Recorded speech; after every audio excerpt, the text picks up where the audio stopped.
मानव मर्यादा का ज्ञान। गांव के किनारे एक घना जंगल था।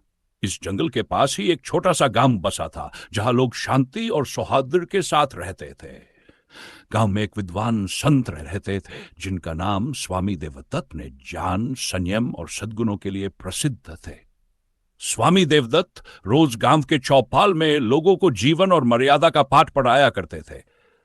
एक दिन एक युवक ने उनसे प्रश्न किया, गुरुदेव, मानव मर्यादा का असली अर्थ क्या है?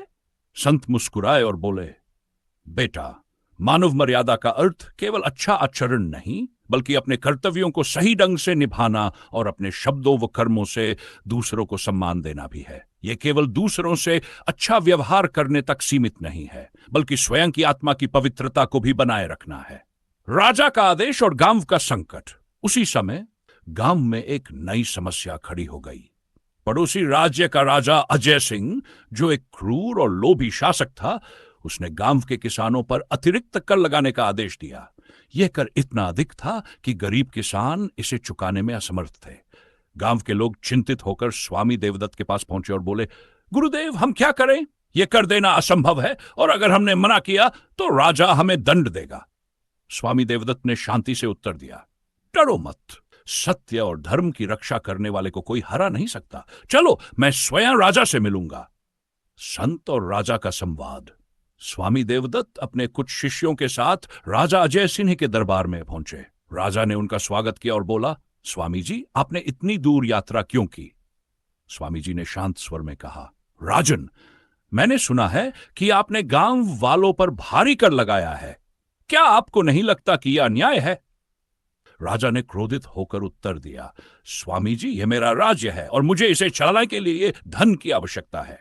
अगर किसान कर नहीं देंगे तो राज्य का विकास कैसे होगा? स्वामी जी ने मुस्कुराते हुए कहा, राजन, राज्य का विकास केवल धन से नहीं, बल्कि प्रजा की भलाई से होता है। यदि आपकी प्रजा ही दुखी होगी तो राज्य कैसे समृद्ध होगा? राजा कुछ सोचने लगा। स्वामी जी ने आगे कहा, मनुष्य का सबसे बड़ा धर्म है कि वह दूसरों की पीड़ा को समझे और न्याय करे। शक्ति का उपयोग केवल शासन के लिए नहीं, बल्कि प्रजा की सेवा के लिए किया जाना चाहिए। राजा ने विचार किया और अंततः संत की बात मान ली। उन्होंने कर का भार कम कर दिया और किसानों को राहत दी। निष्कर्ष, गांव के लोग बहुत प्रसन्न हुए।